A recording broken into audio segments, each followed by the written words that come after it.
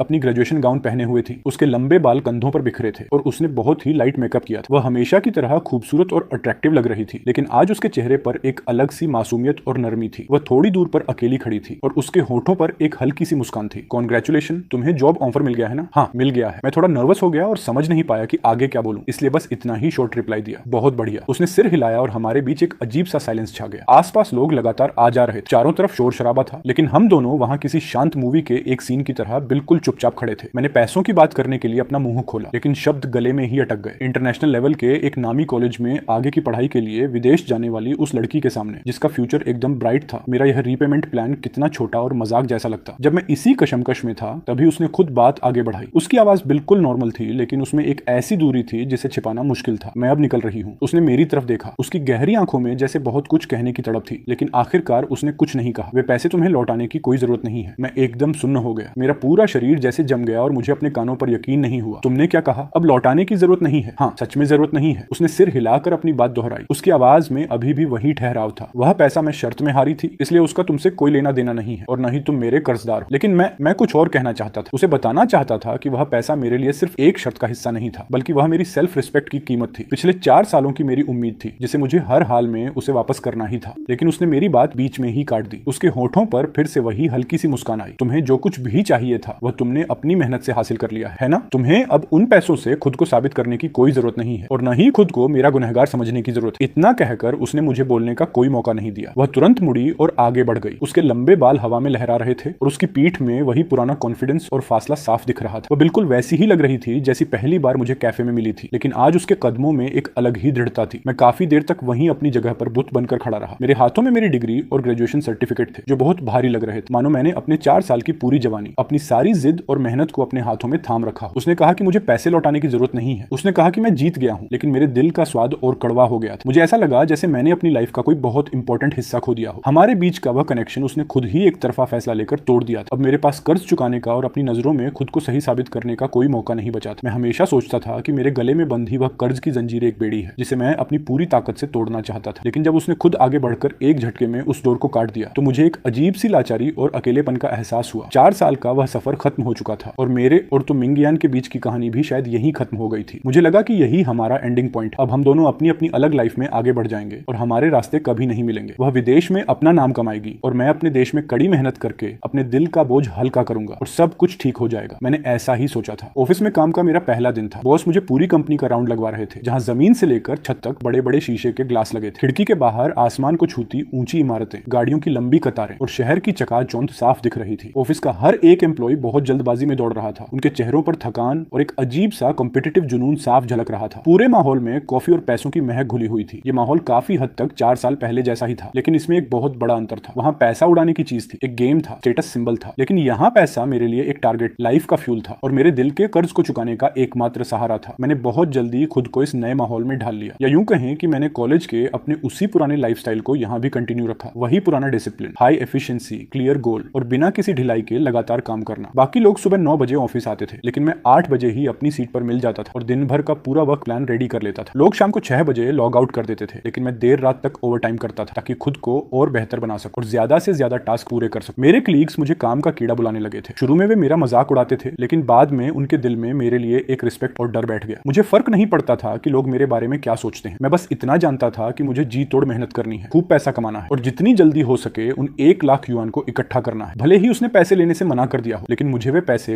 अपने पास संभाल कर रखने थे। ये मेरा खुद से किया हुआ वादा था, मेरी उस गरीबी से भरी जवानी के दिनों का आखिरी हिसाब किताब था। इस कॉर्पोरेट बिल्डिंग में हर कोई किसी न किसी चीज के पीछे भाग रहा था। कोई प्रमोशन पाने के लिए पीठ पीछे पॉलिटिक्स कर रहा था, कोई अपने साल के एंड में मिलने वाले बोनस का हिसाब लगा रहा था, तो कोई स्टॉक मार्केट और शेयर्स के उतार चढ़ाव की वजह से अपनी नींद खो चुका था। लेकिन मेरी आंखों में पहले दिन से लेकर आज तक सिर्फ एक ही नंबर और एक ही जिद सवार थी। मैंने इसके लिए एक बिल्कुल नया बैंक अकाउंट खुलवाया, जिसे मैंने किसी भी ऑनलाइन पेमेंट ऐप से लिंक नहीं किया। जैसे ही महीने की सैलरी अकाउंट में आती, मैं उसमें से अपना रूम रेंट, खाने का खर्च और बेहद जरूरी जरूरतें अलग करता और बाकी का एक एक पैसा बिना सोचे सीधे उस नए अकाउंट में ट्रांसफर कर देता। उस अकाउंट के बैलेंस को धीरे धीरे लेकिन लगातार बढ़ते हुए देखना ही मेरे दिल को तसल्ली देता था, जो उस पुराने कर्ज की वजह से हमेशा बेचैन रहता था। कॉलेज के दिनों में जहां मैं हर महीने सिर्फ 800 युआन में गुजारा करता था और तंगी झेलता था, अब मुझे खुद पर वैसी पाबंदियां लगाने की जरूरत नहीं थी। लेकिन वह कंगाली और पैसे बचाने की आदत अब मेरे खून में इस कदर बस चुकी थी कि वह मेरी आदत बन गई थी। मैं कभी भी फालतू के कपड़ों या फालतू की चीजों पर एक पैसा भी बर्बाद नहीं करता था। अलमारी में हमेशा की तरह बस कुछ जोड़ी साधारण और टिकाऊ फॉर्मल कपड़े ही रहते थे और फालतू के सोशल फंक्शंस में जाना मुझे बिल्कुल पसंद नहीं था। खाली समय में अगर मुझे कहीं जाना सबसे ज्यादा पसंद था तो वह था मेरी कंपनी की बिल्डिंग के नीचे बना हुआ जिम। ऑफिस में घंटों ओवर टाइम करने के बाद जो थकान होती थी उसे मैं वहां पसीना बहाकर दूर कर देता था। मेरी जिंदगी घड़ी के पेंडुलम जैसी एकदम सिंपल हो गई थी, बस ऑफिस से घर और घर से ऑफिस। लाइफ में कोई नया ट्विस्ट नहीं था। 1 साल बीत गया। मेरी ईमानदारी और दिन रात की मेहनत की बदौलत मुझे एक नॉर्मल एम्प्लॉय से प्रमोट करके टीम का कोर मेंबर बना दिया गया और मेरी सैलरी भी डबल हो गई। 2 साल बाद मैंने खुद आगे बढ़कर एक ऐसे बड़े प्रोजेक्ट को संभालने की जिम्मेदारी ली जो पूरी तरह ठप होने की कगार पर था। न जाने कितनी रातें जागकर एक के बाद एक हर मुश्किल को पार करते हुए आखिरकार मैंने उस प्रोजेक्ट को सफलतापूर्वक पूरा कर लिया। इसके बदले में मुझे 6 अंकों का तगड़ा ईयर एंड बोनस मिला। 3 साल पूरे होते होते मैं प्रमोट होकर टीम लीडर बन गया और अब 5 लोगों की एक छोटी सी टीम को गाइड कर रहा था। मैं कंपनी के सबसे युवा मैनेजर्स में से एक बन चुका था। इस वक्त तक मेरे उस कर्ज वाले स्पेशल अकाउंट में 1 लाख युआन से कहीं ज्यादा रकम जमा हो चुकी थी। मैंने इन पिछले सालों के ब्याज का पूरा हिसाब लगाया और उस अमाउंट को राउंड फिगर में पूरे 1,30,000 युआन कर दिया। मुझे लगा कि यह एक बेहद सम्मानजनक रिटर्न गिफ्ट होगा जो मैंने पूरी तरह तैयार कर लिया था। लेकिन अफसोस, जिस इंसान ने सालों पहले मुझे वे 1 लाख युआन दिए थे उसका अब तक कोई अता पता नहीं था। ग्रेजुएशन के बाद तो मिंगयान जैसे इस दुनिया से गायब ही हो गई थी। उसने न तो अपना कोई कॉन्टेक्ट नंबर छोड़ा था और न ही उसके बारे में कोई खबर मिल रही थी। मैंने सारे सोशल मीडिया प्लेटफॉर्म्स छान मारे, यहाँ तक कि विदेशी सोशल नेटवर्क्स पर भी सर्च किया, लेकिन तो मिंगयान नाम का कोई भी एक्टिव अकाउंट नहीं मिला। ऐसा लगता था जैसे इस दुनिया में उसका कोई वजूद ही न रहा हो। मैंने लिन्यू को कॉल किया, जो कॉलेज के दिनों का मेरा इकलौता क्लोज फ्रेंड था जिससे मेरी बातचीत होती थी, लेकिन उसने भी हाथ खड़े कर दिए और कहा, मुझे कुछ नहीं पता यार, वह तो उसी वक्त पढ़ाई के लिए यूएस चली गई थी, वह हमारे सर्कल की थी ही नहीं, तो भला उससे कांटेक्ट कैसे होता। लिन्यू ग्रेजुएशन के बाद अपने होम टाउन लौट गया था और वहां एक सरकारी नौकरी कर रहा था। उसकी लाइफ आराम से कट रही थी और जल्द ही उसकी सगाई भी होने वाली थी। हम कभी कभार बात करते थे, लेकिन हमारी बातें सिर्फ घर परिवार तक ही सीमित रहती थी। तो मिंगयान का नाम हम दोनों के बीच एक ऐसा टॉपिक बन चुका था जिसके बारे में बिना कहे ही हम दोनों समझ जाते थे और कोई उसका जिक्र नहीं करता था। वे 1,30,000 युआन बैंक के कार्ड में चुपचाप पड़े रहे। वे पैसे मेरे गुजरे वक्त की तंगी और बेबसी की एक ठंडी याद दिलाते थे और एक ऐसे वादे की तरह थे जो अभी तक अधूरा था। ग्रेजुएशन के चौथे साल मैंने शहर के सेंटर में एक घर के लिए डाउन पेमेंट कर दिया। मैंने एक अपार्टमेंट खरीदा जो बहुत बड़ा तो नहीं था, लेकिन वहां से बाहर का नजारा बेहद शानदार दिखता था। जमीन से छत तक लगे उस बड़े ग्लास विंडो के के सामने खड़े होकर आधे से ज्यादा शहर की खूबसूरत नाइट लाइफ को देखा जा सकता था। इसके साथ ही मैंने डेली आने जाने के लिए एक कार भी खरीद ली, जो बहुत महंगी तो नहीं थी, लेकिन इस बड़े शहर में मुझे एक सेफ शेल्टर और अपनी मर्जी से कहीं भी आने जाने की आजादी देने के लिए काफी थी। आखिरकार मैं वैसी लाइफ जीने लगा था जैसी कभी दूसरों को जीते देख मैं हैरान होता था, एक रिस्पेक्टेड और अच्छी लाइफ। इसके बावजूद मेरे दिल का वह खालीपन जो तो मिंगियन के जाने से हुआ था, आज तक नहीं भर पाया था। देर रात जब मैं उस बड़ी कांच की खिड़की के पास खड़ा होकर बाहर चमकती हुई शहर की लाइट्स को देखता, तो मुझे लगता कि करियर में मैं सेटल हो चुका हूँ, मेरे पास अपनी गाड़ी है और अपना घर है। नॉर्मल स्टैंडर्ड्स के हिसाब से मैं यकीनन एक सक्सेसफुल इंसान था, लेकिन जब भी रात के सन्नाटे में दिन भर की थकान उतरती तो मैं चाह कर भी तो मिंगियन को याद करने से खुद को रोक नहीं पाता था। वह अमेरिका में कैसी होगी, वह लड़की जो कभी किसी राजकुमारी की तरह बेहद स्वाभिमानी हुआ करती थी। क्या उस अनजान देश में उसे कोई ऐसा दोस्त मिला होगा जो उसके दिल की बात समझ सके? क्या वह आज भी अपनी मर्जी से वैसे ही ट्रुथ और डेयर जैसे गेम्स खेलती होगी जैसा उसने उस दिन उस कैफे में खेला था? क्या वह आज भी उतनी ही बेफिक्र होगी? क्या वह आज भी किसी गरीब लड़के की किस्मत को ऐसे ही अचानक बदल देती होगी? इन सवालों का कोई जवाब नहीं था। मैं बस इतना जानता था कि अगर मैं उसे ढूंढ नहीं पाया तो मेरे दिल का यह कर्ज जिंदगी भर मेरे साथ रहेगा और एक ऐसी कसक बन जाएगा जो कभी खत्म नहीं होगी। एक शुक्रवार की शाम हमारे कॉलेज क्लास का वह व्हाट्सएप ग्रुप जो पिछले 4 सालों से बिल्कुल शांत पड़ा था, अचानक मैसेजेस से भरने लगा। क्लास मॉनिटर ग्रुप में अनाउंसमेंट कर रहा था कि अगले वीकेंड हमारे ग्रेजुएशन की 4थी सालगिरह पर एक रियूनियन पार्टी रखी जा रही है। इसके लिए एक 5 स्टार होटल का बुफे रेस्टोरेंट बुक किया गया था और सभी क्लासमेट्स को एक साथ आकर कॉलेज के पुराने दिनों की यादें ताजा करने का इन्विटेशन दिया गया था। ग्रुप चैट में जैसे धमाका हो गया। कोई कह रहा था कि वक्त कितनी जल्दी पंख लगाकर उड़ गया, कोई पुराने दोस्तों से मिलने के लिए एक्साइटेड था, तो कुछ लोग अपनी मौजूदा सक्सेस और अचीवमेंट्स का शो ऑफ करने से खुद को रोक नहीं पा रहे थे। स्क्रीन पर लगातार आ रहे मैसेजेस को देखकर मेरे दिल में कोई हलचल नहीं हुई। मेरे लिए यह तथाकथित रियूनियन और कुछ नहीं बल्कि अपनी अमीरी का दिखावा करने और दूसरों को नीचा दिखाने का एक नाटक मात्र था। मैं इन फालतू के लोगों और बेकार की चीजों में अपना कीमती वक्त बर्बाद नहीं करना चाहता था। मैं व्हाट्सएप बंद करने ही वाला था कि तभी लिनियू का एक पर्सनल मैसेज स्क्रीन पर आया। आधी रात हो गई है दोस्त, रियूनियन में आ रहे हो ना? मैंने सीधे 2 शब्दों में जवाब दिया, नहीं आऊंगा। लिनियू ने तुरंत दूसरा मैसेज भेजा, अरे ऐसा मत करो यार, चलो ना, 4 साल हो गए हैं मिले हुए, मना क्यों कर रहे हो? वैसे भी इस बार चाओ काई भी आ रहा है, वह लड़का आजकल आसमान छू रहा है, उसने खुद की अपनी एक टेक कंपनी स्टार्ट की है, सुना है मोटा पैसा छाप रहा है। चाओ काई का नाम सुनते ही जैसे मेरे दिमाग की कोई नस जोर से फड़क उठी। ये वही लड़का था जिसने उस दिन कैफे में बेहद घटिया और कड़वे लहजे में वह 1 लाख युआन की शर्त रखी थी। उसने मेरी सेल्फ रिस्पेक्ट को अपने पैरों तले रौंद दिया था और मुझे सबके सामने तमाशा बनाकर रख दिया था। मैंने फिर से मना कर दिया, नहीं जा पाऊंगा, वीकेंड पर मुझे ऑफिस का काम है। लेकिन लीन यू हार मानने वालों में से नहीं था। ज्यादा बहाने मत बनाओ, तुम अब खुद एक मैनेजर हो, क्या तुम्हें अभी भी रोज ओवर टाइम करना पड़ता है? मैं सिर्फ तुमसे मिलने के लिए इतनी दूर अपने होम टाउन से फ्लाइट पकड़ कर आ रहा हूँ, अगर तुम नहीं आए तो यह सरासर मेरी बेइज्जती होगी। स्क्रीन पर उसके इस मैसेज को देखकर और कॉलेज के दिनों में उसकी उस केयरिंग आदत को याद करके मैं चाहकर भी उसे और मना नहीं कर पाया। रियूनियन वाले दिन मैं अपनी कार चलाकर होटल पहुंचा। वहां की पार्किंग लॉट महंगी और लग्जरी कारों से भरी पड़ी थी, जिनमें से हर एक कार अपने मालिक के रुतबे और रईसी का शो ऑफ कर रही थी। मैंने चुपचाप अपनी नॉर्मल डेली यूज वाली कार को एक कोने में पार्क कर दिया। उस पल के लिए मुझे ऐसा लगा जैसे मैं 4 साल पीछे लौट गया। वही पुराना गरीब स्टूडेंट जो अपनी धुली हुई और फीकी पड़ चुकी जैकेट पहने उस दिन सहमा हुआ उस चमचमाते कैफे में दाखिल हुआ। लेकिन इस बार फर्क सिर्फ इतना था कि मैंने एक बेहतरीन फॉर्मल सूट पहना हुआ था। मेरी जेब में इस महंगे डिनर का बिल चुकाने के लिए पूरे पैसे थे और मेरे पास अपनी सेल्फ रिस्पेक्ट को बनाए रखने की पूरी ताकत थी। वीआईपी रूम में लगभग सभी लोग आ चुके थे। 4 साल बाद मिलने की वजह से कई लोगों के चेहरे और लुक बदल चुके थे। कुछ लोग पहले से ज्यादा मोटे हो गए थे, तो कुछ लोगों के चेहरों से वह पुराना बचपना गायब हो चुका था और उसकी जगह दुनियादारी की चालाकी साफ दिख रही थी। वहीं कुछ लोग अब भी अपने पुराने शो ऑफ वाले अंदाज में थे और उनके चेहरों पर एक घमंड साफ नजर आ रहा था। जैसे ही मैंने रूम में एंट्री की, कुछ लोग बड़े उत्साह के साथ अपनी सीटों से खड़े हो गए और बड़े ही चापलूसी भरे लहजे में मुझसे बात करने लगे। अरे वाह, अब तो आप बड़े साहब बन गए हैं मैनेजर चीन, बहुत बहुत बधाई हो। आगे चलकर अपने इस भाई का भी थोड़ा ख्याल रखना। ये वही लोग थे जो कभी कॉलेज में मुझे देखकर अनदेखा कर देते थे या पीठ पीछे मेरा मजाक उड़ाते थे। आज उन सबके चेहरों पर एक नकली और बड़ी सी मुस्कान थी। उनके इस बदलते बर्ताव की वजह सिर्फ और सिर्फ मेरा आज का स्टेटस और मेरी पोजीशन थी। मैंने बहुत ही तमीज से हर एक को रिस्पॉन्ड किया और रूम के एक कोने में जाकर बैठ गया ताकि लोगों का ध्यान मुझ पर कम से कम जाए। चाओकाई भी उम्मीद के मुताबिक वहीं मौजूद। उसने एक ब्रांडेड सूट पहन रखा था, सोने के फ्रेम का चश्मा लगाया था और उसके बाल जेल लगाकर पीछे की तरफ सेट किए गए थे। वह दिखने में काफी जेंटलमैन लग रहा था और अपने आसपास खड़े लोगों की भीड़ के बीच बेहद प्राउड फील कर रहा था। मुझे देखते ही वह हाथ में वाइन का ग्लास लेकर मेरे पास आया और उसके चेहरे पर एक बनावटी मुस्कान थी। चेनियन, बहुत दिनों बाद मिले यार, सुना है तुम किसी बड़ी कंपनी में काफी नाम कमा रहे हो और अब तो मैनेजर भी बन गए हो, सच में बहुत शानदार, बस आप लोगों की दुआ है। मैंने बहुत ही ठंडे और नॉर्मल लहजे में जवाब दिया और बात को आगे नहीं बढ़ाया। वह थोड़ी देर के लिए रुका और जानबूझकर अपनी बात को खींचते हुए एक गहरे टोन में बोला, देखा जाए तो इस वक्त हमारी क्लास में तुम ही सबसे ज्यादा तरक्की कर रहे हो। वैसे उस वक्त तो मिंगियान भी थी। उसने जानबूझकर तो मिंगियान का नाम लिया और फिर अचानक अपनी बात को बीच में ही काट दिया। उसकी आंखों में एक अजीब सी चमक और ताना था, जैसे वह कोई बहुत बड़ा सीक्रेट छिपा रहा हो। जहां पिछला वीडियो खत्म हुआ था वहीं से इस एपिसोड की शुरुआत होती है। ट्रियो खाई, तुम्हारे ऐसा कहने का क्या मतलब है? क्या सच में शहनाज शहनाज के साथ कुछ हुआ है? भला उसके साथ क्या हो सकता है? उसका परिवार तो बहुत पहले ही बैंकरप्ट हो चुका है। ट्रियो खाई ने बड़े ही इग्नोरेंस और अजीब टोन में बात की, जैसे वह किसी बेहद मामूली और फालतू बात का जिक्र कर रहा हो। क्या तुम लोगों को नहीं पता? बिल्कुल सच बात है। यह शायद 2 साल पहले की बात है। उसके डैड ने किसी प्रोजेक्ट में इन्वेस्ट किया था, पर वह फेल हो गया और किसी ने उन्हें चीट कर दिया। कंपनी का पूरा कैपिटल डूब गया और उन पर भारी कर्ज हो गया। सुना है कि वह लोन कई 100 मिलियन युआन का था। वीआईपी रूम में अचानक सन्नाटा छा गया और सब हैरान रह गए। हर कोई शॉक्ड दिख रहा था। किसी ने तुरंत आगे पूछा, तो फिर टो थन नाम का क्या हुआ? उसके पेरेंट्स कहाँ हैं? उसके पेरेंट्स बहुत चालाक निकले। उसी रात जो भी थोड़ा बहुत पैसा बचा था उसे लेकर वे देश छोड़कर भाग गए। अब भी वे वांटेड हैं और पुलिस उन्हें ढूंढ रही है। ट्रियो खाई ने अपने होंठ सिकोड़े और बेहद इंसल्टिंग लहजे में कहा, बेचारी हमारी शहनाज प्रिंसेस अकेले ही पीछे छूट गई और सारा कर्ज उसके सिर आ गया। कुछ समय पहले मैंने सुना था कि कोर्ट ने उसकी सारी प्रॉपर्टी ऑक्शन कर दी है। घर, गाड़ी, कुछ भी नहीं बचा। तो अब वह एक ब्लैकलिस्टेड डिफॉल्टर बन चुकी है, जिसे सीधे शब्दों में कहें तो एक कर्जदार कैदी। ट्रियो खाई ने हंसते हुए कहा कि अब वह बुलेट ट्रेन या फ्लाइट में ट्रैवल भी नहीं कर सकती। 5 स्टार होटल में ठहरना तो दूर की बात। सच में वक्त बदल गया है। जो कभी इतनी लाइमलाइट में रहती थी आज पूरी तरह कंगाल हो चुकी है। पूरा कमरा फिर से एक डेड साइलेंस में डूब गया। इस न्यूज को सुनकर हर कोई स्पीचलेस था। मुझे लगा जैसे मेरे अंदर का खून जम गया हो और कानों में आवाज आना बंद हो गई हो। ट्रियो खाई ने इसके बाद क्या कहा मुझे एक शब्द भी समझ नहीं आया। मेरे माइंड में बस एक ही थॉट चल रहा था कि टो थन नाम बैंकरप्ट हो चुकी है। वह लड़की जो कभी सूरज की तरह चमकती थी, वह लड़की जो खूबसूरत ड्रेस पहनती थी, लग्जरी कार चलाती थी और जिसने कभी मुझे सपोर्ट करने के लिए आसानी से 10 लाख युआन निकाल कर दे दिए थे, आज वह इस हाल में है। वह एक गहरे दलदल में गिर चुकी है जहां से निकलने का कोई रास्ता नहीं है। मैं झटके से उठ खड़ा हुआ। कुर्सी के फर्श से रगड़ने की तेज और अजीब आवाज आई जिसने वीआईपी रूम के उस सन्नाटे को तोड़ दिया। सबकी नजरें मुझ पर टिक गईं। मैंने कुछ नहीं कहा। मेरा चेहरा बिल्कुल ब्लैंक और सीरियस था। मैं तुरंत पीछे मुड़ा और वहां से चला गया। पीछे से आ रही फुसफुसाहटें और लोगों के शौक होने की आवाजें सब मैंने पीछे छोड़ दी। मैं होटल से बाहर आ गया। बाहर की ठंडी हवा सीधे मेरे चेहरे पर लगी। वह हवा बहुत चिल्लिंग और बर्फीली थी। इसके बावजूद मुझे बिल्कुल भी ठंड का एहसास नहीं हुआ। मैं कार में बैठ गया। मेरे दोनों हाथों ने स्टीयरिंग व्हील को इतनी जोर से पकड़ा कि उंगलियां सफेद पड़ गईं। लेकिन मुझे समझ नहीं आ रहा था कि मैं कहां जाऊं। मेरे दिमाग में सिर्फ एक ही बात थी, बहुत ही स्ट्रॉन्ग फीलिंग कि मुझे उसे ढूंढना है। हर हाल में उसे ढूंढना ही होगा। 4 साल में यह पहली बार था जब मैंने किसी को ढूंढने के लिए अपने सारे सोर्सेज और पूरी ताकत लगा दी। मैंने एक प्राइवेट डिटेक्टिव को हायर किया और उसे टो थन नम की लोकेशन ट्रेस करने का काम सौंपा। मैंने अपनी कंपनी के लीगल डिपार्टमेंट के क्लीग्स से कांटेक्ट किया और उनसे कोर्ट के पब्लिक रिकॉर्ड्स चेक करने को कहा ताकि टो थन नम से जुड़े सभी केसेस की डिटेल्स मिल सके। दिन बीतते गए और धीरे धीरे छोटी बड़ी इंफॉर्मेशन मेरे पास आने लगी। ट्रियो खाई ने जो कुछ भी कहा था वह सब सच था, बल्कि रियलिटी तो उससे भी ज्यादा कड़वी थी। उसकी सिचुएशन मेरी इमेजिनेशन से 100 गुना ज्यादा खराब थी। टो थन नम के डैड की कंपनी बैंकरप्ट होने के बाद वह खुद भी एक गारंटर थी, इसलिए कोर्ट ने उसे भी इस लोन के लिए लायबल ठहराया। उसके नाम पर जितने भी घर, गाड़ियां और बैंक बैलेंस था सब सीज करके लोन चुकाने के लिए ऑक्शन कर दिया गया। लेकिन वह अमाउंट करोड़ों के इस भारी कर्ज के सामने ऊंट के मुंह में जीरे जैसा था। उसे ऑफिशियली ब्लैकलिस्टेड डिफॉल्टर्स की लिस्ट में डाल दिया गया था। एक अदृश्य जाल ने उसे इस शहर के सोशल सिस्टम में सबसे नीचे ढकेल दिया था। वह फ्लाइट या बुलेट ट्रेन यूज नहीं कर सकती थी, किसी अच्छे होटल में नहीं रुक सकती थी, कोई लग्जरी चीज नहीं खरीद सकती थी, यहाँ तक कि एक नॉर्मल जॉब ढूंढना भी उसके लिए एक सपना बन गया था। प्राइवेट डिटेक्टिव ने मुझे जो लास्ट इन्फॉर्मेशन दी उसके मुताबिक 6 महीने पहले टो थन नम सबर्बन एरिया के एक पुराने अपार्टमेंट के बेसमेंट में रहती थी, जो बहुत ही डार्क और डैम्प था, जहां धूप भी नहीं पहुंचती थी। बाद में रेंट न दे पाने की वजह से मकान मालिक ने उसे वहां से निकाल दिया और तब से उसका कोई अता पता नहीं था। सारे क्लूज यहीं आकर खत्म हो गए थे। मैंने अपनी कार को उसी पुराने अपार्टमेंट के गेट के सामने पार्क किया। उस डार्क और स्मेली बेसमेंट के एंट्रेंस को देखते हुए मैं वहां बहुत देर तक खड़ा रहा। मैं सोच भी नहीं पा रहा था कि उसने अकेले इन 2 सालों के मुश्किल सफर को कैसे काटा होगा। उसने सर्वाइवल के लिए इस हताशा में कितना स्ट्रगल किया होगा। अगले कुछ महीनों तक मैं इस शहर की गलियों में एक घोस्ट की तरह भटकता रहा। ऑफिस का काम खत्म होने के बाद मैं घर नहीं जाता था, बल्कि उन जगहों पर कार लेकर जाता था जहां होमलेस लोग इकट्ठा होते थे। पुल के नीचे, पार्कों में, सबवे स्टेशनों के पास और 24 घंटे खुले रहने वाले फास्ट फूड जॉइंट्स में। जब भी मैं किसी पतली दुबली लड़की को देखता मेरा दिल बैठ जाता और मैं तेजी से उसकी तरफ बढ़ता, लेकिन हर बार निराशा ही हाथ लगती। मुझे खुद पर डाउट होने लगा था, क्या मैं उसे कभी ढूंढ भी पाऊंगा? शायद वह इस इंसल्टिंग और डिफिकल्ट शहर को छोड़कर कहीं दूर चली गई है, या शायद लाइफ की इन प्रॉब्लम्स ने उसे इस कदर तोड़ दिया है कि वह अब इस दुनिया में ही नहीं रही। ये थॉट जैसे ही माइंड में आया उसने मुझे अंदर तक डरा दिया और मैं कांप उठा। वह विंटर की एक रात थी, बर्फीली हवाएं चल रही थी और टेम्परेचर बहुत ज्यादा गिर चुका था। मैं कंपनी में लगातार 1 हफ्ते के ओवरटाइम और हैक्टिक शेड्यूल से फ्री हुआ था। मैं फिजिकल और मेंटल दोनों तरह से पूरी तरह एग्जॉस्ट हो चुका था। रात के करीब 1 बज रहे थे और मैं एक सुनसान सड़क पर कार चला रहा था। जब मैं एक ओवरपास के पास पहुंचा तो आगे एक चेन एक्सीडेंट हो गया था, जिसकी वजह से पूरा रास्ता ब्लॉक था। मुझे मजबूरन ओवरपास के नीचे के रास्ते से शॉर्टकट लेना पड़ा। ब्रिज के नीचे का एरिया हमेशा से होमलेस लोगों का ठिकाना रहा है। वे ठंड से बचने के लिए कार्डबोर्ड और फटे पुराने कंबलों से छोटे छोटे टेंट बना लेते थे ताकि किसी तरह रात गुजार सके। मैंने कार की स्पीड कम की और हेडलाइट्स की रोशनी को उन कांपते हुए लोगों पर डाला। उन टूटे फूटे टेंट्स को देखकर मेरा दिल पूरी तरह सुन्न हो चुका था। बार बार मिलने वाली निराशा ने मुझे लगभग गिव अप करने पर मजबूर कर दिया था। जैसे ही हेडलाइट की रोशनी आखिरी टेंट पर पड़ने वाली थी, मेरे हाथ अचानक रुक गए। वह टेंट सबसे ज्यादा खराब हालत में था। वहां बस एक फटा हुआ कंबल था। अंदर कोई लेटा हुआ था जिसने एक गंदी और फटी हुई मिलिट्री जैकेट ओढ़ी हुई थी। वह इंसान पूरी तरह सिकुड़ कर सोया हुआ था, बिल्कुल बाकी होमलेस लोगों की तरह। लेकिन उस गंदे गद्दे के बाहर एक पैर दिख रहा था जिसने कैनवस शूज पहने हुए थे। हालांकि उन जूतों का ओरिजिनल कलर अब पहचानना मुश्किल था क्योंकि वे मिट्टी और दाग धब्बों से भरे थे, लेकिन मैं उस डिजाइन को अच्छे से पहचानता था। वह हमारे कॉलेज के दिनों का सबसे कॉमन और सस्ता शू स्टाइल था। टो थन नम ने कभी भी ऐसे सस्ते कैनवस शूज नहीं पहने थे। इसके बावजूद मेरा दिल अजीब तरह से तेज धड़कने लगा। मन में एक अजीब सी घबराहट होने लगी। मैंने कार को सड़क के किनारे पार्क किया, इंजन बंद किया और दरवाजा खोलकर बाहर आ गया। बर्फीली हवा चाकू की तरह चेहरे पर लग रही थी जिससे मैं कांप उठा। मैं धीरे धीरे उस टेंट की तरफ बढ़ने लगा। आसपास बहुत शांति थी, बस हवा की सनसनाहट और मेरे दिल की तेज धड़कनें सुनाई दे रही थी। मैं टेंट के पास गया और धीरे से नीचे झुका। दूर लगी स्ट्रीट लाइट की पीली रोशनी में मैंने उस चेहरे को ध्यान से देखा। वह चेहरा बहुत गंदा था, धूल और मिट्टी से सना हुआ, बाल सूखे घास की तरह बिखरे हुए थे, आंखें अंदर धंसी हुई थीं और चेहरा बहुत कमजोर लग रहा था। उसके होंठ पूरी तरह सूखे और फटे हुए थे जिनमें बिल्कुल भी लाली नहीं बची थी। लेकिन वह जाना पहचाना चेहरा, जब उसकी आंखें बंद थीं तब भी उसमें वही पुराना एटीट्यूड और थोड़ी सी जिद झलक रही थी। मैं उसे पहचानने में कभी गलती नहीं कर सकता। ये वही थी, सच में ये टो थन नम ही थी। मेरी सांसें जैसे एक पल के लिए थम गई। ऐसा लगा जैसे किसी ने मेरे सीने पर भारी हथौड़ा मार दिया। दर्द इतना था कि मेरे मुंह से आवाज तक नहीं निकली। उसे शायद एहसास हुआ कि वहां कोई है। उसका शरीर थोड़ा हिला और उसकी पलकें धीरे से खुली। वे आंखें जो कभी बहुत साफ और अट्रैक्टिव हुआ करती थी, जब वह मुझे देखती थी तो उनमें हमेशा एक क्यूरियोसिटी और थोड़ा डिस्टेंस होता था, मगर अब वहां सिर्फ एक कभी ना खत्म होने वाली थकान और खालीपन था। कोई फोकस नहीं, कोई चमक नहीं, जैसे उन पर धूल की एक मोटी लेयर जम गई हो। उसके चेहरे पर अब वह पुरानी प्राइड और कड़कपन बिल्कुल नहीं था। उसने मुझे देखा, उसकी आंखें बिल्कुल ब्लैंक थीं। ऐसा लगा जैसे उसने सामने खड़े इंसान को पहचाना ही ना हो। कौन हो तुम? उसकी आंखों में वह खालीपन और लाचारी देखकर मेरे दिल को गहरा धक्का लगा। दर्द के मारे मेरा दम घुटने लगा था। मैंने धीरे से अपना हाथ उसकी तरफ बढ़ाया, अपनी हथेली को खोला और बहुत ही शांत और फॉर्म आवाज में कहा, जिसमें एक ऐसी पावर थी जिसे मना नहीं किया जा सकता था। बिल्कुल वैसे ही जैसे 4 साल पहले हमारे ग्रेजुएशन डे पर उसने मुझसे कहा था कि इसे वापस करने की कोई जरूरत नहीं है, मेरे साथ चलोगी? उसकी आंखें अचानक बड़ी हो गईं। उस खालीपन के बीच एक शौक और अविश्वास की भावना दिखी। उसने पहले मुझे देखा और फिर नीचे मेरे बढ़े हुए हाथ को देखा। अगले ही पल उसकी उन उदास आंखों से बड़े बड़े आंसू टपकने लगे और उसके गालों से होते हुए नीचे गिरने लगे। वे आंसू जैसे बहुत समय से जमा बर्फ की तरह थे, जो आखिरकार इस मोमेंट पर पूरी तरह पिघल गए थे। वह जोर जोर से नहीं रो रही थी, बस खामोशी से उसके आंसू बहे जा रहे थे। उन आंसुओं ने उसके चेहरे की धूल को साफ कर दिया, जिससे उसके चेहरे पर आंसुओं की लाइनें साफ दिखने लगी। मैंने कोई जल्दी नहीं की, न ही कुछ कहा, बस चुपचाप वहां बैठकर उसे देखता रहा। हम दोनों वैसे ही रहे। मैं वहां बैठा रहा और वह उस ब्रिज के नीचे बर्फीली हवा के बीच लेटी रही। ऐसा लगा जैसे पूरी दुनिया का पॉज बटन दब गया। बस दूर से कभी कभार गाड़ियों के टायरों की आवाज आ रही थी और हवा के शोर में उसके रोने की हल्की सी आवाज दब रही थी। काफी देर बाद मैं खड़ा हुआ। मैंने अपनी महंगी ओवरकोट उतारी और धीरे से उसके कमजोर शरीर पर डाल दी। उसका शरीर बुरी तरह कांप उठा, जैसे उसे किसी गर्म चीज ने छू लिया हो, और उसके आंसू और तेजी से बहने लगे। उसने अनजाने में उस कोट को हटाने की कोशिश की। वह इस अचानक मिली गर्माहट को रिफ्यूज करना चाहती थी, लेकिन वह बहुत कमजोर हो चुकी थी। उसका हाथ थोड़ा ऊपर उठा और फिर बिना किसी ताकत के नीचे गिर गया। उसमें खुद को रोकने की जरा भी हिम्मत नहीं बची थी और मैंने भी उसे मना करने का कोई मौका नहीं दिया। मैं फिर से नीचे झुका। मैंने एक फर्म लेकिन जेंटल ग्रिप के साथ उसके ठंडे हाथ को पकड़ा। उसके हाथ बहुत ठंडे थे, धूल से सने हुए, और उन पर छोटे छोटे घाव थे। मैंने बहुत ही केयरफुली उसे उस गंदे बिस्तर से ऊपर उठाया। उसका वेट बहुत कम था, वह एक पंख की तरह हल्की लग रही थी। मुझे उसके आधे शरीर को अपने होल्ड में लेना पड़ा ताकि वह गिर ना जाए। वह लड़खड़ा रही थी। उसका हर एक कदम बहुत मुश्किल था, जैसे उसके शरीर की पूरी एनर्जी खत्म हो चुकी हो। दूरी बस कुछ ही मीटर की थी, लेकिन हमें वहां तक पहुंचने में बहुत लंबा समय लगा। उसका हर एक कदम ऐसा था मानो वह पिछले 2 सालों के अपने सारे दर्द को पार कर रही हो। मैंने कार के पैसेंजर साइड का दरवाजा खोला, बहुत सावधानी से उसे सीट पर बिठाया। वह उस बड़ी सी सीट पर सिकुड़ कर बैठ गई। उसका शरीर अब भी हल्का कांप रहा था, जिससे वह और भी छोटी लग रही थी। वह बड़ा ओवरकोट उसके शरीर पर ऐसा लग रहा था मानो किसी बच्चे ने बड़ों के कपड़े पहन लिए हों। वह बहुत ही अकेली और असहाय दिख रही थी। मैंने दरवाजा बंद किया, ड्राइवर सीट पर बैठा और तुरंत कार का हीटर फुल स्पीड पर ऑन कर दिया। जैसे ही गर्म हवा कार में फैलने लगी, उसका शरीर अनकंट्रोल तरीके से कांपने लगा। उसके दांत आपस में किटकिटा रहे थे, जो कि इतनी ठंड के बाद अचानक गर्मी मिलने पर बॉडी का एक नेचुरल रिएक्शन था। मैंने उससे नहीं पूछा कि उसे कहां जाना है, न ही यह पूछा कि इन 2 सालों में उसके साथ क्या क्या हुआ। मैं जानता था कि वह पास्ट उसके लिए एक ऐसा जख्म है जिसे शब्दों में बयां नहीं किया जा सकता। मैंने बस शांति से कार स्टार्ट की और धीरे धीरे उसे ट्रैफिक में ले गया। उसने एक शब्द भी नहीं कहा। वह बस खिड़की से बाहर पीछे छूटती हुई लाइट्स को देखती रही। वे चमकती हुई और लग्जरी लाइट्स जो कभी उसकी लाइफ का हिस्सा हुआ करती थी, आज उसकी उन सूनी आंखों में कोई फीलिंग्स नहीं जगा पा रही थी। वह एक ऐसी पपेट की तरह लग रही थी जिसकी सोल गायब हो चुकी हो। उस ग्लैमरस दुनिया के लिए जिस पर वह कभी बहुत प्राउड फील करती थी, अब उसके मन में कोई इंटरेस्ट नहीं बचा था। कार धीरे धीरे मेरे अपार्टमेंट कॉम्प्लेक्स के अंदर आई और बेसमेंट पार्किंग में जाकर रुक गई। मैंने इंजन बंद किया, कार से उतरा और घूमकर पैसेंजर साइड आया। मैंने उसके लिए दरवाजा खोला। वह बिल्कुल नहीं हिली, उसी पोजीशन में बैठी रही। उसकी ब्लैंक आंखें बाहर देख रही थी, जैसे उसकी सोल अब भी उसी ठंडे ब्रिज के नीचे फंसी हुई हो। मैंने कोई जल्दबाजी नहीं की, बस पेशेंस के साथ वेट करता रहा। काफी देर बाद उसने धीरे से अपना सिर मेरी तरफ घुमाया। उसकी आंखों में बहुत कंफ्यूजन और डर था, साथ ही एक हल्का सा रेजिस्टेंस भी था जो आसानी से नोटिस किया जा सकता था। मैंने एक बार फिर अपना हाथ उसकी तरफ बढ़ाया। इस बार उसने बहुत देर तक हेसिटेट किया, उसकी उंगलियां थोड़ी कांपी, लेकिन आखिरकार उसने अपना वह ठंडा, गंदा और जख्मों से भरा हाथ धीरे से मेरी हथेली पर रख दिया। मैंने उसके हाथ को मजबूती से पकड़ा, उसे धीरे से कार से बाहर निकाला और हम लिफ्ट की तरफ बढ़े। मैंने फिंगरप्रिंट स्कैनर से अपने घर का दरवाजा खोला। अंदर की वार्म और ब्राइट लाइट बाहर तक आ गई। मेरा अपार्टमेंट बहुत बड़ा नहीं था, लेकिन वह बिल्कुल साफ सुथरा और मेंटेन था। वह एक मॉडर्न नॉर्डिक मिनिमलिस्ट स्टाइल में डेकोरेटेड था, जहां हर चीज अपनी सही जगह पर थी। टोटनहाम दरवाजे पर ही रुक गई। उसके कदम आगे नहीं बढ़ रहे थे। उसने नीचे अपने पैरों में पहने उन गंदे कैनवस शूज को देखा और फिर साफ सुथरे वुडन फ्लोर को देखा। उसकी आंखों में बहुत ज्यादा लो सेल्फ कॉन्फिडेंस और झिझक साफ दिख रही थी। मैंने उसकी इस घबराहट को पॉइंट आउट नहीं किया, बस शू रैक से एक बिल्कुल नए और साफ स्लीपर्स निकाले, उन्हें धीरे से उसके पैरों के पास रखा और कहा कि इन्हें पहन लो वरना तुम्हें कोल्ड हो जाएगा। वह एक पल के लिए रुकी और फिर चुपचाप मेरे पीछे लिविंग रूम में आ गई। मैंने बाथरूम की तरफ इशारा करते हुए कहा, जाओ थोड़ा फ्रेश हो जाओ, वहां हमेशा गर्म पानी अवेलेबल रहता है और अलमारी में साफ टॉवल और कपड़े रखे हैं। मेरे पास फीमेल क्लोथ्स नहीं है, इसलिए मैं तुम्हारे लिए अपना एक नया कैजुअल सूट निकाल देता हूं जो मैंने कभी नहीं पहना। तुम फिलहाल इसी से काम चला लो। उसने कुछ नहीं कहा, उसने बस धीरे से सिर हिलाया और मुड़कर बाथरूम में चली गई। बहुत जल्द अंदर से पानी बहने की आवाज आने लगी। मैं किचन में गया और रेफ्रिजरेटर खोला। फ्रिज में कई तरह के इंपोर्टेड इंग्रेडिएंट्स, मिल्क, स्टेक और फ्रेश वेजिटेबल्स भरे हुए थे, जो मैं अपनी डेली लाइफ के लिए स्टॉक करके रखता था। लेकिन इस मोमेंट पर मुझे समझ नहीं आ रहा था कि मैं उसके लिए क्या बनाऊं। इतने लंबे समय की भूख और कड़ाके की ठंड ने उसके स्टमक को बहुत कमजोर कर दिया था। मुझे डर था कि वह हैवी फूड डाइजेस्ट नहीं कर पाएगी। आखिरकार मैंने कंटेनर से थोड़े से चावल निकाले, उन्हें अच्छे से साफ किया, फिर एक मिट्टी के बर्तन में डाला और हल्की आंच पर धीरे धीरे एक सिंपल व्हाइट राइस सूप यानी पतली खिचड़ी पकाने लगा। यह वह चीज थी जो इस वक्त उसके पेट को सबसे ज्यादा गर्माहट दे सकती थी और अब भी के लिए उसके लिए सबसे बेस्ट डिश थी। बाथरूम से पानी की आवाज बहुत देर तक आती रही, इतनी देर तक कि मुझे फिक्र होने लगी। मैं सोचने लगा कि कहीं अंदर उसके साथ कुछ हो तो नहीं गया। जब मुझसे और वेट नहीं हुआ और मैं दरवाजा खटखटाने ही वाला था, तभी पानी की आवाज बंद हो गई। करीब 10 मिनट बाद बाथरूम का दरवाजा धीरे से खुला। वह बाहर आई। उसके गीले बाल उसके कंधों पर बिखरे हुए थे। बालों की युक्तियों से पानी की बूंदें नीचे टपक रही थी और उसने मेरा वह बड़े साइज का ओवरसाइज्ड ट्रैक सूट पहना हुआ था। ट्राउजर की लेंथ थोड़ी ज्यादा थी, जो उसके एंकल के पास डीली होकर सिमट गई थी। वो बिल्कुल साफ सुथरी दिख रही थी, जैसे उसने अपना पुराना रूप वापस पा लिया हो। उसकी स्किन बहुत गोरी थी, लेकिन वह एक अस्वस्थ पीलापन था जिसमें कोई रौनक नहीं थी। वह चेहरा जो कभी बहुत प्राउड और ब्राइट हुआ करता था, अब उस पर सिर्फ एक गहरी थकान और टूटने के निशान थे जिन्हें मिटाया नहीं जा सकता था। उसके चेहरे पर अब पुराने दिनों का कोई ग्लो नहीं बचा था। वह मुझसे नजरें मिलाने की हिम्मत नहीं कर पा रही थी, बस अपना सिर नीचे झुकाए हुए थी। उसने अपने दोनों हाथों से ट्रैक सूट के कॉर्नर को कसकर पकड़ रखा था। उसका शरीर थोड़ा स्टिफ था, जैसे कोई बच्चा कोई गलती करने के बाद खड़ा हो। मैंने अभी अभी तैयार हुई वह गर्म खिचड़ी एक साफ चीनी मिट्टी के बाउल में निकाली, उसे डाइनिंग टेबल पर रखा और धीरे से उसकी तरफ बढ़ा दिया। थोड़ा कुछ खा लो, इससे तुम्हें अच्छा लगेगा और गर्माहट मिलेगी। उसने सिर उठाकर उस गर्म खिचड़ी के बाउल को देखा और फिर मेरी तरफ देखा। उसकी आंखों में बहुत ही कॉम्प्लिकेटेड फीलिंग्स थी, जिसमें एक थैंकफुलनेस थी, लो सेल्फ कॉन्फिडेंस था और एक हल्का सा दर्द था जो आसानी से छुपाया नहीं जा सकता था। वह लड़की जो कभी किसी गॉड की तरह 10 लाख युआन निकालकर मुझे उस दलदल से बाहर लाई थी, आज उसे अपनी बेसिक लाइफ सर्वाइव करने के लिए मुझसे एक बाउल गर्म खिचड़ी की जरूरत थी। डेस्टिनी का यह अजीब और क्रूर सच इस समय पूरी तरह सामने आ चुका था। आने वाले दिनों में हमारे बीच एक अजीब लेकिन बहुत ही अंडरस्टैंडिंग वाला बैलेंस बन गया। मैं रोज की तरह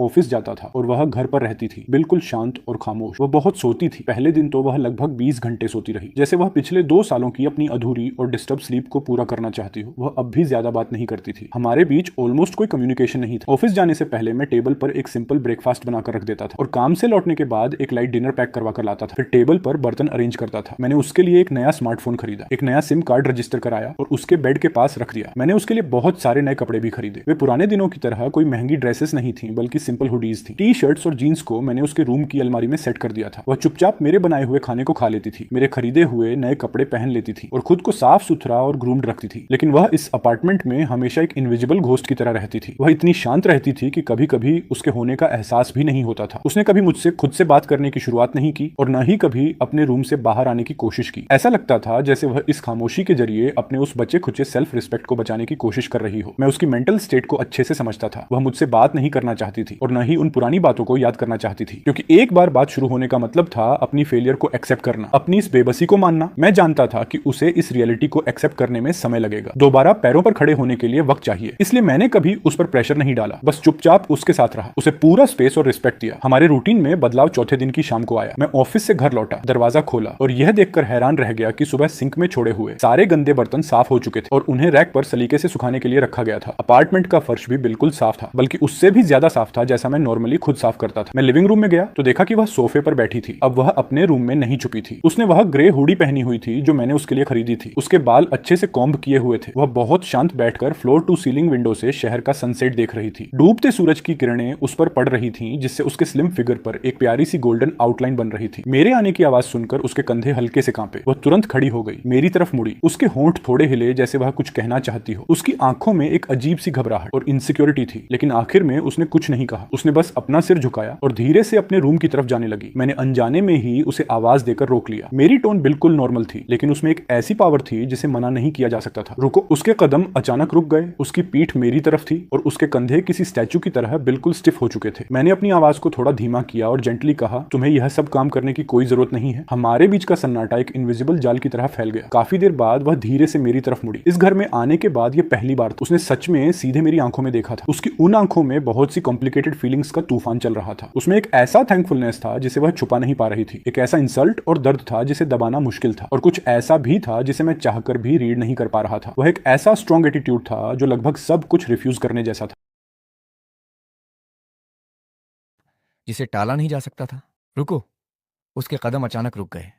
वो मेरी तरफ पीठ करके खड़ा रहा। उसके कंधे बहुत तनाव में थे, जैसे कोई मूर्ति हो। मैंने धीरे से कहा, आपको ये सब करने की जरूरत नहीं है। हमारे बीच खामोशी एक अदृश्य जाल की तरह फैल गई। काफी देर बाद उसने धीरे धीरे मुड़कर मेरी तरफ देखा। ये पहली बार था जब वह इस घर में लौटने के बाद मेरी आंखों में सीधे देख रहा था। उसकी आंखों में बहुत सी जटिल भावनाएं उमड़ रही थीं। कृतज्ञता जिसे वह छिपा नहीं पा रहा था, अपमान जिसे वह ढक नहीं पा रहा था, और कुछ ऐसा जिसे मैं समझ नहीं पा रहा था। एक दृढ़ता जैसे वो लगभग इनकार कर रहा हो। कुछ देर चुप रहने के बाद उसने आखिरकार बोलना शुरू किया। उसकी आवाज भारी और सूखी थी, जैसे उसका गला कई बार रगड़ा गया हो। हर शब्द बहुत भारी लग रहा था। मैं यहाँ मुफ्त में नहीं रह सकता। ये वाक्य हल्का था, लेकिन मेरे दिल में किसी जलते हुए कील की तरह चुभ गया। मैंने देखा कि वो अब भी इन बातों पर अड़ा हुआ था और अपने आत्मसम्मान को झुकने नहीं देना चाहता था। मैंने उसके पीले और थके हुए चेहरे को देखा। मेरे दिल में दर्द, करुणा और थोड़ी सी प्रशंसा थी जिसे शब्दों में नहीं कहा जा सकता। मैंने बहस नहीं की, बस मुड़कर स्टडी रूम में चला गया। किताबों की अलमारी की सबसे गहरी दराज से मैंने एक साधारण सी नोटबुक निकाली, जिसका कवर पीला पड़ चुका था और किनारे पुराने हो चुके थे। वो मेरी कॉलेज के समय की नोटबुक थी। मैंने इसे 8 सालों से संभाल कर रखा था। मैं नोटबुक लेकर लिविंग रूम में वापस आया और उसके सामने खड़ा हो गया। मैंने नोटबुक उसके हाथ में दे दी। वो हैरानी से देखने लगा। उसकी नजर पहले पन्ने पर लिखे 4 शब्दों पर टिक गई। उसकी पुतलियां अचानक सिकुड़ गईं। उसका शरीर एक पल में कठोर हो गया, यहाँ तक कि उसकी सांस भी रुक गई। वे 4 शब्द थे, 4 साल की योजना। नीचे पन्नों पर उस 10 लाख युआन की पूरी खर्च सूची लिखी थी जो उसने उस समय दी थी। हर खर्च साफ लिखा हुआ था, हर जगह तारीख और उपयोग का कारण दर्ज था। मैंने जीवन यापन खर्च की तरफ इशारा करते हुए धीरे से कहा, उस समय आपने जो 10 लाख युआन मुझे दिए थे, उसी से मैंने 4 साल तक पढ़ाई पूरी की। किराया और खर्च सब इसमें लिखा है। अब आपकी बारी है। लेकिन मेरी बात पूरी होने से पहले ही वह उन संख्याओं और लिखावट को देखता रह गया। उसकी आंखों में हैरानी और सदमा था। उसके लिए वह बस एक अनौपचारिक फैसला था, लेकिन मेरे लिए वो मेरी अंधेरी जवानी की एकमात्र रोशनी थी। मैंने इसे 4 साल तक बहुत सावधानी से निभाया था। उसकी उंगलियां कांपने लगीं। उसने हाथ उठाया, जैसे वह उन शब्दों को छूना चाहता हो, लेकिन पन्ने को छूने से ठीक पहले उसका हाथ रुक गया, जैसे वह कोई बहुत नाजुक चीज हो। उसने अचानक अपना चेहरा हाथों में छिपा लिया। उसका शरीर नीचे बैठ गया। उसके कंधे जोर जोर से कांपने लगे। लंबे समय से दबा हुआ रोना आखिरकार बाहर आ गया। वह अब बिना आवाज वाला आंसू नहीं था, बल्कि दिल चीर देने वाली चीख थी, जैसे वो पिछले 2 सालों का सारा दर्द निकाल देना चाहता हो। मैं आगे नहीं गया, नहीं कोई सांत्वना दी। मैं जानता था कि उसे इस समय सस्ती सहानुभूति नहीं चाहिए। उसे बस एक रास्ता चाहिए था जहां वो पूरी तरह टूट सके। मैं चुपचाप खड़ा रहा और टिश्यू का डिब्बा उसके पास रख दिया। वो बहुत देर तक रोता रहा। इतना रोया कि उसकी आवाज भर्रा गई, इतना रोया कि उसका शरीर थककर कांपने लगा। काफी देर बाद वह धीरे धीरे शांत हुआ। वह अभी भी जमीन पर बैठा था, जैसे कोई भटका हुआ बच्चा हो। उसके कंधे अब भी हल्के हल्के हिचकियां ले रहे थे। मैंने एक कप गर्म पानी दिया। उसने ऊपर देखा और कप ले लिया। वह छोटे छोटे घूंट पीने लगा। मैंने कहा, उठ जाओ, जमीन ठंडी है। मैंने अपना हाथ बढ़ाया। वह हिचकिचाया, लेकिन उसने मेरा हाथ पकड़ लिया और सहारे से उठ गया। वह सोफे पर बैठ गया। मैंने नोटबुक टेबल पर रख दी। लिविंग रूम फिर से लंबे सन्नाटे में डूब गया। कुछ देर बाद उसने भारी आवाज में कहा, उसकी आवाज में पछतावा था, माफ करना। मैं थोड़ा हैरान होकर उसकी तरफ देखने लगा। वो मेरी आंखों से नजरें बचा रहा था। उसकी आवाज और भी धीमी हो गई। उस दिन की बात, माफ करना, मैं नहीं जानता था। मुझे नहीं पता था कि उस पैसे का तुम्हारे लिए इतना महत्व होगा। तुम्हें माफी मांगने की जरूरत नहीं है। मैंने उसकी बात काट दी। उसकी सच्चाई और दृढ़ता के विपरीत मैंने कहा, मुझे तुम्हारा धन्यवाद करना चाहिए। अगर वो पैसा नहीं होता तो आज मैं यहाँ नहीं होता। मैं सच कह रहा था। वो 1 लाख युआन कभी सिर्फ पैसा नहीं था। वो मेरी जिंदगी के सबसे अंधेरे समय की एक रोशनी था। वो एकमात्र सहारा था जिसे मैं पकड़ सकता था। जब मैं कीचड़ में संघर्ष कर रहा था तब वो मेरी एकमात्र उम्मीद थी। वो ऊपर देख रहा था, उसकी आंखें लाल थीं, उसके होंठ हिल रहे थे और आखिरकार उसने वो सवाल पूछा जिसे वह दिल के सबसे गहरे हिस्से में दबाए हुए था। तुम मेरे साथ इतना अच्छा व्यवहार क्यों कर रहे हो? मैंने सीधे जवाब नहीं दिया। मैंने अपनी जेब से फोन निकाला, लॉक खोला और बैंक ऐप खोला। उस अकाउंट को खोला जिसे मैंने 8 सालों से संभाल कर रखा था और उसे दिखा दिया। वह संदेह में फोन पकड़ रहा था। जब उसने स्क्रीन पर नंबर देखा तो वह पूरी तरह स्तब्ध रह गया। उसकी आंखों में अविश्वास था। खाते में बैलेंस 1,46,000 युआन दिख रहा था। 1 लाख मूल राशि और 8 साल का ब्याज, उच्चतम बचत ब्याज दर के अनुसार। मैंने यह पैसा पहले से तैयार रखा था, बस तुम्हें ढूंढ नहीं पा रहा था। सु केंग्यान स्क्रीन पर नंबर को घूर रहा था। उसकी उंगलियां हल्के से कांप रही थीं। वो इस 1,46,000 को समझ रहा था। उसके परिवार पर उस समय जो भारी कर्ज था उसके सामने यह कुछ भी नहीं था, लेकिन वह इसके अर्थ को और भी गहराई से समझ रहा था। इसका मूल्य सिर्फ पैसों से कहीं आगे था। अब उसे समझ आ गया था कि मैं क्यों उसे हर कीमत पर ढूंढ रहा था, क्यों मैंने उसे अपने घर लाया और क्यों मैं उसकी इतनी देखभाल कर रहा था। ये दया नहीं थी, नहीं करुणा। उसने फोन वापस मुझे दे दिया और अपना चेहरा ढक लिया। इस बार वह नहीं रोया, लेकिन उसका शरीर लगातार कांप रहा था। उसके कंधे तनाव में थे, जैसे वो कुछ दबा रहा हो। मेरे अंदर जो खालीपन 8 साल से था वो इस पल में भर गया, भारी लेकिन शांत। मैं उसके पास बैठ गया। इस बार मैंने दूरी नहीं रखी। मैंने हाथ बढ़ाकर उसके कांपते कंधे पर रखा और धीरे से उसका नाम लिया, सुकेंग्यान। सब खत्म हो गया। उसने धीरे धीरे हाथ नीचे कर लिया। आंसुओं से भरे चेहरे के साथ वो मुझे देखने लगा। तेज रोशनी में उसकी आंखों में अब खालीपन नहीं था। उनमें जैसे धीरे धीरे तारे चमक रहे थे। वो मुझे बहुत देर तक देखता रहा। फिर उसके होठों पर एक हल्की मुस्कान आई। वह बहुत कमजोर मुस्कान थी, लेकिन बहुत कीमती, जैसे लंबी सर्दियों के बाद पहली हरी कोंपल। हम दोनों के बीच का 8 साल पुराना कर्ज और आत्मसम्मान का संघर्ष इस पल में सच में खत्म हो गया और एक नई कहानी अभी शुरू हुई थी। और आत्मसम्मान का संघर्ष इस पल में सच में खत्म हो गया और एक नई कहानी अभी शुरू हुई थी। फिर वह इस घर में वापस आया। वह इतनी खुशी से हंस रहा था। उसकी हंसी हवा में बजती घंटियों जैसी थी। उसने लंबे समय से इस अपार्टमेंट की खामोशी को तोड़ दिया। एक कटोरा लाल सेम का दलिया, क्या यह मेरे सौंदर्य स्वाद के लायक है? उसने मुझे देखा। उसकी आंखों में मुस्कान भरी हुई थी। कम से कम 1 हफ्ते तक लाल सेम का दलिया खाना पड़ेगा। थोड़ा समझौता करो, मैंने मुस्कुराकर जवाब दिया। खिड़की के बाहर शहर की रोशनी आकाश गंगा जैसी चमक रही थी।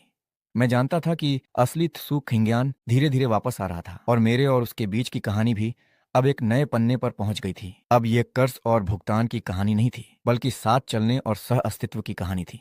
सु केंग्यान ने इस सौंदर्य सलाहकार काम को एक औपचारिक अनुबंध की तरह ले लिया। अगले ही दिन उसने पूरी लगन से काम शुरू कर दिया। जब मैं काम पर जाता तो वह अब ऑनलाइन कोर्स नहीं देखता था, बल्कि स्टडी रूम का कंप्यूटर इस्तेमाल करता था। वो इंटीरियर डिजाइन वेबसाइट्स, कलाकारों के प्रोफाइल और ऑनलाइन आर्ट एग्जीबिशन को ऐसे देखता था जैसे कोई प्रोफेशनल हो। उसने प्रोफेशनल डिजाइन सॉफ्टवेयर भी सीख लिया। धीरे धीरे वो मेरे अपार्टमेंट की डिजाइन बनाने लगा। ये उसके लिए बिल्कुल नया क्षेत्र था, लेकिन वो बहुत जल्दी सीख रहा था। उसकी जन्मजात सौंदर्य समझ और पहले से जमा ज्ञान ने उसे एक अलग दृष्टिकोण दिया। रात को घर लौटने पर वह टैबलेट लेकर गंभीर चेहरे के साथ रिपोर्ट देता था। लिविंग रूम के लिए ग्रे टेक्सचर वॉल अच्छा रहेगा। तुम्हारी बुकशेल्फ बहुत साधारण है। मैंने कुछ मिनिमल डेकोर चुने हैं और बालकनी में कुछ पौधे रखने से जगह और जीवंत लगेगी। मैं कम ही जवाब देता था, बस चुपचाप सुनता रहता था। उसकी आंखों में चमक देखकर मुझे लगा कि वह पहले से कहीं ज्यादा जीवंत हो गया है। तुम जो कह रहे हो सब सही है, मैंने मुस्कुराकर कहा। हम कब खरीदारी करने चलें? वो थोड़ा चौंक गया। उसे उम्मीद नहीं थी कि मैं पूरी तरह सहमत हो जाऊंगा। थोड़ी देर सोचकर उसने बजट बताया। बस इतना ही बजट है? मैंने देखा है, महंगे ब्रांड जरूरी नहीं है। अच्छी क्वालिटी के सस्ते डिजाइन भी अच्छा प्रभाव दे सकते हैं। इतना कम? मैंने सिर हिलाया। तुम सलाहकार हो, बजट तुम तय करो। तुम्हें बचत करने की जरूरत नहीं। उसने होंठ भींच लिए और कहा, बचत नहीं है, बस जरूरत नहीं है। मुझे एक सेकंड हैंड आर्ट स्टोर पता है जो वीकेंड पर खुलता है। वहां इंडी डिजाइनर्स अपने काम बेचते हैं। अच्छा और सस्ता दोनों होता है। मैंने उसकी आंखों में उम्मीद देखी और तुरंत कहा, ठीक है, हम वीकेंड पर चलेंगे। शनिवार सुबह मैं उसे शहर के बाहरी इलाके में एक पुराने गोदाम जैसी जगह पर ले गया। दुकान औद्योगिक शैली में बनी थी, जहां हर जगह अलग अलग अनोखे डिजाइन और कला के काम थे। सु केंग्यान यहाँ बहुत उत्साहित हो गया। वो हर स्टॉल पर मुझे खींच कर ले जाता और हर चीज पर अपनी राय देता। इस मोमबत्ती स्टैंड का डिजाइन बहुत खास है, सिर्फ 20 युआन का है। ये हाथ से बना वॉल पेंटिंग बहुत सुंदर है। ये पेंटिंग थोड़ी मैटिसे जैसी लगती है, लेकिन ज्यादा स्वतंत्र शैली में है। वो एक स्टॉल पर गया जहाँ पेंटिंग्स रखी थी। उसने एक ठंडी रंगों वाली अमूर्त पेंटिंग उठाई। उसकी आंखों में उत्साह था। उसने मेरी तरफ देखा और पूछा, ये ठीक है? मैंने सिर हिलाया। वह दुकानदार से मोल भाव करने लगा। उसका चेहरा बहुत उत्साहित था। ये पहली बार था जब मैंने उसे इतना जीवंत देखा। उसकी सारी घमंड और टूटन गायब हो चुकी थी। वो एक बच्चे जैसा लग रहा था जिसे उसका पसंदीदा तोहफा मिल गया हो। उस पूरे दोपहर हमने बहुत सारी चीजें खरीदी। मोमबत्ती स्टैंड, पेंटिंग्स दीवार पर टांगने वाले सजावटी सामान और वो अमूर्त पेंटिंग जिसे उसने पहली नज़र में ही चुन लिया था। हर चीज़ महंगी नहीं थी, लेकिन हर एक वस्तु में उसकी सौंदर्य समझ और भावना शामिल थी। मैं उसके पीछे पीछे चल रहा था और उसका सामान उठाने में मदद कर रहा था। उसके चेहरे की ओर देखते हुए अचानक लगा कि पिछले 8 सालों की मेरी सारी मेहनत और कोशिशें सिर्फ इसी पल के लिए थीं, ताकि वो फिर से मुस्कुरा सके और मैं उसके साथ रह सकूं, उसे एक सुरक्षित ठिकाना दे सकूं। वापस लौटते समय त्सुकिंग्यान आगे की सीट पर झुका हुआ था। उसके हाथ में वही पेंटिंग थी और वह बिल्ली के बच्चे की तरह संतुष्ट लग रहा था। काफी देर बाद उसने धीरे से कहा, चेनयान, धन्यवाद। मुझे किस बात के लिए धन्यवाद? मैंने उसकी तरफ देखा। मेरे सौंदर्य बोध पर भरोसा करने के लिए। उसकी आवाज बहुत धीमी थी, लेकिन बहुत सच्ची थी, और मुझे बोझ न समझने के लिए। घर पहुंचते ही त्सुकिंग्यान तुरंत काम में लग गया। वह कुर्सी पर चढ़कर सावधानी से वो पेंटिंग दीवार पर टांगने लगा। ठंडे रंगों वाली वो पेंटिंग एक पल में कमरे की उदासी को कम कर रही थी। उसने मोमबत्ती स्टैंड बेड साइड टेबल पर रखा, हैंडमेड कालीन लिविंग रूम में बिछाया और बालकनी के कोने में पौधे रख दिए। ये वही ठंडा और साधारण अपार्टमेंट था जिसमें मैं लंबे समय से अकेला रह रहा था, लेकिन अब उसकी देखभाल से इसमें जीवन की गर्माहट आने लगी थी। इसी बीच वकीलों की टीम से अच्छी खबर आई। कई दौर की बातचीत के बाद उन्होंने सबसे बड़े कर्जदार बैंक के साथ प्रारंभिक समझौता कर लिया था। बैंक ने शर्त रखी कि अगर त्सुकिंग्यान 3 महीने के भीतर मूल कर्ज का 20% चुका देता है तो वे अदालत में आवेदन करके उसका नाम अस्थायी रूप से डिफॉल्टर सूची से हटा देंगे और उसके नागरिक अधिकार बहाल कर देंगे, जैसे बैंक खाता खोलना, हाई स्पीड ट्रेन और फ्लाइट लेना। ये एक बड़ा मोड़ था, लेकिन 20% राशि अभी भी बहुत बड़ी थी। वकील ने दस्तावेज मेज पर रख दिए और गंभीरता से कहा, यह सबसे अच्छा समझौता है जो हम कर सकते हैं। 3 महीने का समय है, इसके बाद सब खत्म हो जाएगा। सुकिंग्यान ने समझौता पत्र उठाया। उसके हाथ कांप रहे थे और चेहरा फिर से पीला पड़ गया। मैं आज खरीदी हुई सारी चीजें बेच दूंगा। उसकी आवाज भारी थी। मेरे पिता की विदेश में कुछ पुरानी चीजें भी हैं, शायद उनसे कुछ पैसे मिल जाए, लेकिन वह खुद भी जानता था कि यह पर्याप्त नहीं होगा। मैंने उसकी तरफ देखा और बिना कुछ बोले अपने कमरे में जाकर लैपटॉप ले आया। मैंने उसे सामने रख दिया। स्क्रीन पर मेरे शेयर और निवेश पोर्टफोलियो दिख रहे थे। पिछले वर्षों में मैंने अपनी सारी बचत और मेहनत पूंजी बाजार में निवेश कर दी थी। अब मेरी संपत्ति उसकी कल्पना से कहीं अधिक थी। त्सुकिंग्यान स्क्रीन देखकर स्तब्ध रह गया। ये ये पर्याप्त है क्या? पहले भुगतान के लिए पर्याप्त है, और भी बच जाएगा। मैंने लैपटॉप बंद किया और उसकी आंखों में देखा। मैंने कहा था ना, हम मिलकर उसका भुगतान करेंगे।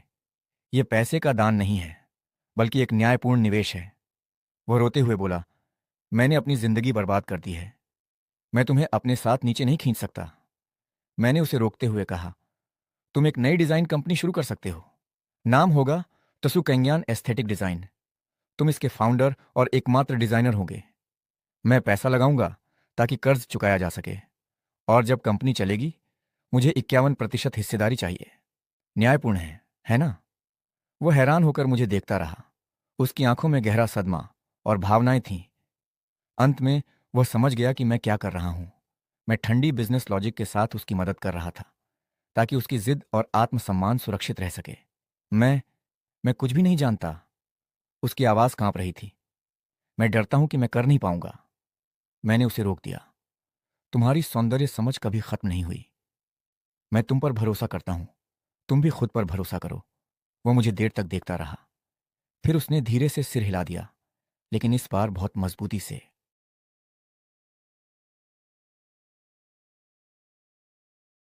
एक शब्द जिसका वजन हजारों किलो जैसा था। ठीक है।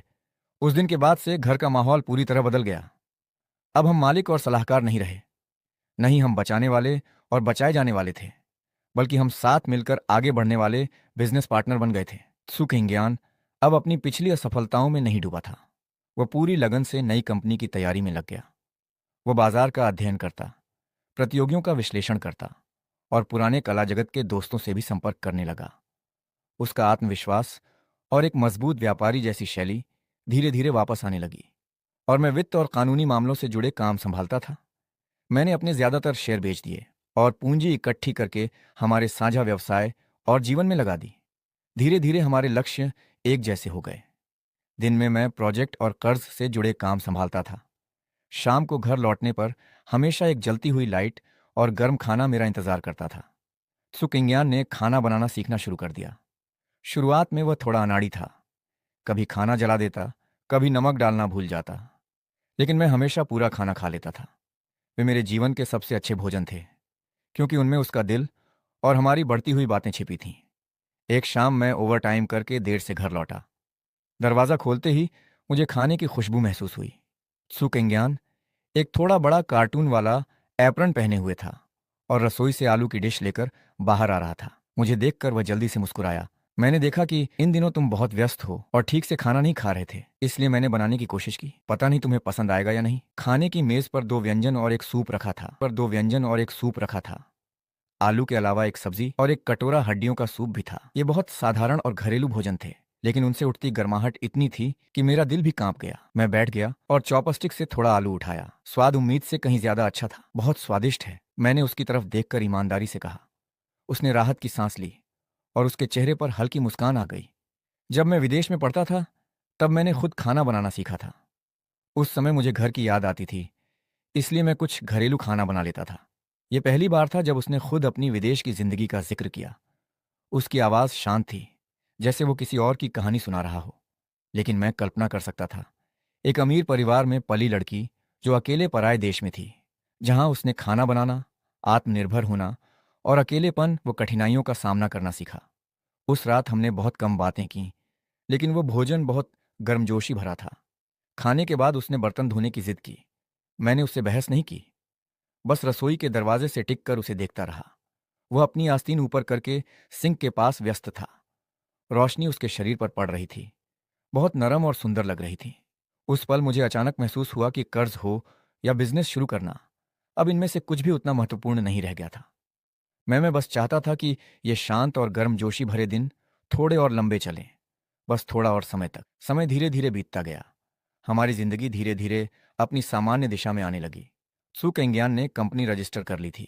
उसने अपना डिज़ाइन पेज बनाया और कुछ कला प्लेटफॉर्म पर अपने स्पेस डिज़ाइन के विचार साझा करने लगा। इस तरह वह धीरे धीरे डिज़ाइन की दुनिया से जुड़ने लगा। उसकी प्रतिभा पर कोई शक नहीं था। बहुत जल्दी उसने काफ़ी लोगों का ध्यान आकर्षित कर लिया। कुछ छोटे स्टूडियो भी खुद उससे संपर्क करने लगे। वे उससे इंटीरियर डिज़ाइन आइडिया के लिए सलाह लेने लगे। वहीं वकीलों की टीम भी हमारे दिए हुए सुरागों के आधार पर दूसरे कर्जदारों से बातचीत आगे बढ़ा रही थी। सब कुछ अच्छी दिशा में जा रहा था। एक सप्ताहांत की सुबह सु केंग्यान खरीदारी की सूची लेकर मेरे पास आया। उसने सूची हिलाते हुए कहा, फ्रिज में सामान खत्म हो गया है, चलो सुपरमार्केट से कुछ खरीद लेते हैं। मैंने सिर हिलाया और कार की चाबी उठा ली। ये पहली बार था जब हम किसी सामान्य जोड़े की तरह साथ में सुपरमार्केट जा रहे थे। सुपरमार्केट में लोगों की भीड़ थी, हर जगह जीवन की गर्माहट थी। सु केंग्यान ट्रॉली चला रहा था और सामान को ध्यान से देख रहा था। वो कभी कीमत देखकर दही का दूसरा ब्रांड चुनता, कभी सुंदर पैकेट देखकर कोई विदेशी इंस्टेंट नूडल खरीद लेता, कभी कोई स्नैक उठाता, कुछ देर सोचता और फिर वापस रख देता। वह एक समझदार बड़े बच्चे जैसा लग रहा था। मैं उसके पीछे चलता रहा, कभी गंभीर तो कभी शरारती। उसके अंदाज को देखकर मेरा दिल बहुत नरम हो गया। जब हम भुगतान के लिए लाइन में खड़े थे, तभी बगल से एक हैरान आवाज आई, चेनयान, क्या सच में तुम हो? मैंने पीछे मुड़कर देखा। एक खूबसूरत तरीके से तैयार महिला मुझे आश्चर्य से देख रही थी। वह हमारी यूनिवर्सिटी की सहपाठी थी। उसका नाम लीरान था। वो पहले त्सु केंग्यान की रूममेट भी थी, हालांकि उनके रिश्ते अच्छे नहीं थे। बहुत समय बाद मिले। मैंने शिष्टाचार से सिर हिलाया। मेरा स्वर शांत था। लीरान की नजरें मुझसे हटकर त्सु केंग्यान पर रुक गईं। उसे देखते ही उसका आश्चर्य तुरंत बदल गया। उसकी आंखों में छिपा हुआ तिरस्कार भी दिखाई देने लगा। त्सु केंग्यान, भगवान, मुझे लगा मैं गलत पहचान रही हूं। तुम ऐसी हालत में कैसे पहुंच गई? उसने पूरा नहीं कहा, लेकिन उसके सिर से पैर तक देखने के अंदाज और व्यंग्य भरी आवाज ने सब बता दिया। सु केंग्यान ने साधारण सफेद टी शर्ट और जीन्स पहनी थी। चेहरे पर कोई मेकअप नहीं था। हालांकि अब उसकी हालत काफी बेहतर थी, फिर भी लीरान की महंगी सजावट और ब्रांडेड कपड़ों के सामने वह ज्यादा साधारण लग रही थी। सु केंग्यान का शरीर अचानक कठोर हो गया। उसके चेहरे की रंगत फीकी पड़ गई। वो पीछे हटने लगा, जैसे उसकी नजरों से बचना चाहता हो। उसकी उंगलियां कपड़े को कसकर पकड़ रही थीं। उसके कंधे हल्के हल्के कांप रहे थे। मैं तुरंत एक कदम आगे बढ़ा। मैं उसके सामने खड़ा हो गया। लीरान की असहज नजरों को रोकते हुए मैंने कहा, बहुत समय बाद मिले, लेकिन हमें काम है, हम चलते हैं। कहकर मैंने ट्रॉली त्सू केंग्यान के हाथ से ले ली और उसे लेकर वहां से निकलने लगा। इतनी जल्दी मत जाओ। लीरान हमारे रास्ते में आ गई। उसकी आवाज में छिपी हुई बुरी भावना साफ थी। मैंने सुना है तुम्हारा परिवार दिवालिया हो गया, तुम्हारे माता पिता भी भाग गए। सोचा नहीं था कि अब तुम चेन यान के साथ रहोगी। पहले तो तुम ऐसे नहीं थे। तुम्हें हमेशा आम लोगों से घमंड था। उसके शब्द सू केंग्यान के दिल में तीर की तरह लगे। मैं महसूस कर सकता था कि मेरे पीछे उसका शरीर और ज्यादा कांप रहा था। मैं रुक गया, फिर पलटकर ठंडे स्वर में लीरान को देखा। लीरान, अपनी बात संभाल कर बोलो। केंग्यान अब मेरी पार्टनर है और मेरा परिवार भी। मैं उसके बारे में कोई और अपमानजनक बात नहीं सुनना चाहता। मेरा परिवार? मैंने ये शब्द पूरी दृढ़ता से कहे। लीरान मेरी ठंडी नजर और मजबूत रवैये से डर गई। उसने मुंह खोला, लेकिन कुछ कह नहीं पाई। मैंने उसे नजरअंदाज किया। मैंने त्सु कैंग्यान का ठंडा हाथ पकड़ा और उसे लेकर बाहर निकल गया। लोगों की अजीब नजरों के बीच हम सुपरमार्केट से बाहर आए। कार में बैठने के बाद त्सु कैंग्यान ने एक शब्द भी नहीं कहा। वो बस खिड़की के बाहर देखने लगा। उसके कंधे कांप रहे थे। उसकी दबाई हुई सिसकियां हल्की हल्की सुनाई दे रही थीं। मैंने कार स्टार्ट नहीं की, कुछ कहा भी नहीं, बस उसका हाथ कसकर पकड़े रखा। उसका हाथ बहुत ठंडा था और अभी भी कांप रहा था। मैं जानता था कि आज की घटना ने उसके मुश्किल से बने आत्मविश्वास को फिर से चोट पहुंचाई थी। उसे फिर याद दिलाया गया था कि कुछ लोगों की नज़रों में वह अभी भी वह असफलता थी। लोग ऊपर से देखकर उसका मजाक उड़ाते थे। कुछ देर बाद वह धीरे धीरे मेरी तरफ मुड़ा। उसकी आंखें लाल थीं और उसने भर्राई हुई आवाज में पूछा, चेनियान, क्या मैं बहुत बेकार हूं? क्या मैं आज भी लोगों की नज़रों में इतना तुच्छ हूं? ऐसा नहीं है। मैंने उसकी बात रोक दी। मैंने हाथ बढ़ाकर अपनी उंगलियों से उसके चेहरे के आंसू धीरे से पोंछ दिए। मेरी आवाज नरम थी लेकिन दृढ़। वे तुम्हें नहीं समझते। वे नहीं जानते कि तुमने क्या क्या सहा है। वे नहीं जानते कि तुम कितने मजबूत हो। मैंने कहा है कि तुम मेरे परिवार हो, तो मैं किसी को तुम्हें चोट पहुंचाने नहीं दूंगा। मैं अपनी बात निभाऊंगा। वो मुझे देखता रहा। उसकी आंखों से फिर आंसू बहने लगे। उसने वो सवाल पूछा जो बहुत लंबे समय से उसके दिल में छिपा था। क्यों चेनियान, तुम मेरे साथ इतना अच्छा व्यवहार क्यों करते हो? मैं इसके लायक नहीं हूं। उसके थके हुए चेहरे को देखकर मेरे दिल में कहीं कुछ गहराई से चुभ गया। 8 साल हो गए थे उस दिन टीवी के पास खेले गए ट्रूथ या डेयर के खेल से, और उस 1 लाख युआन से जो उसने मुझे दिया था। हमारे बीच हमेशा एक दीवार थी जिसका नाम था कर्ज और लेन देन। मैं हमेशा उसके आत्मसम्मान की रक्षा करता रहा और कर्ज चुकाने को बहाना बनाकर उसके पास रहता रहा। लेकिन अभी जब मैंने परिवार शब्द कहा, मुझे पता चला कि यह दीवार मैंने खुद ही तोड़ दी है। अब मुझे किसी बहाने की जरूरत नहीं थी। मैंने बस अपना हाथ बढ़ाया और उसके चेहरे को हल्के से पकड़ लिया। मैं धीरे धीरे उसके करीब गया। कार के अंदर बहुत शांति थी।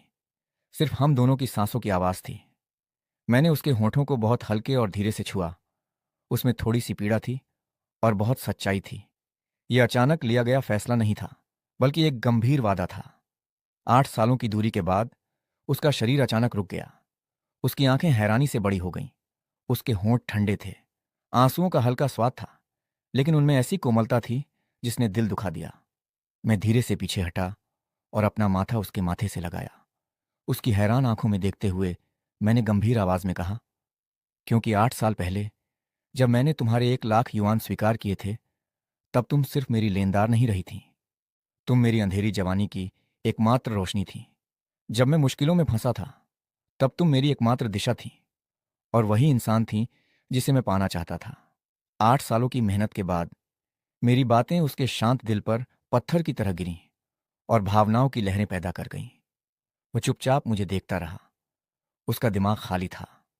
आंसू अभी भी बह रहे थे, लेकिन अब वे निराशा के नहीं थे। काफी देर बाद उसने धीमी आवाज में कहा, मुझे कभी पता नहीं था। क्या वो पैसा तुम्हारे लिए इतना महत्वपूर्ण था? उस समय मैंने बस अचानक कह दिया था।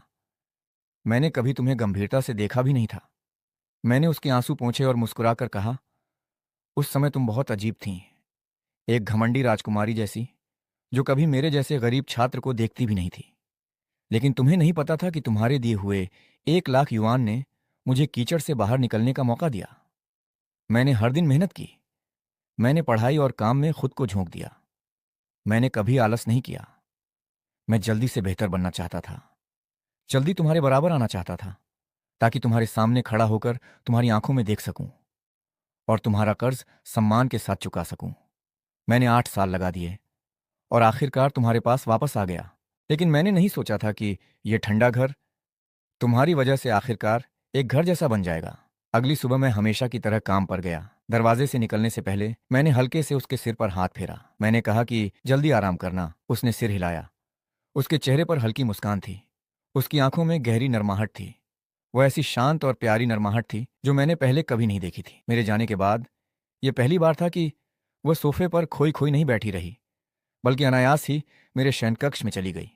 मेरा शयनकक्ष बहुत साधारण था, न्यूनतम शैली में सजा हुआ। हर चीज करीने से व्यवस्थित थी, बिल्कुल मेरे स्वभाव की तरह, गंभीर और संयमित। बिस्तर पर वह नाइट सूट रखा था जिसे मैंने अभी अभी बदला था। उसमें अब भी मेरे शरीर की गर्माहट और हल्की लकड़ी जैसी खुशबू वाले इत्र की महक बाकी थी। वो अनजाने में उसके पास गई, अपना चेहरा उसमें छिपाया।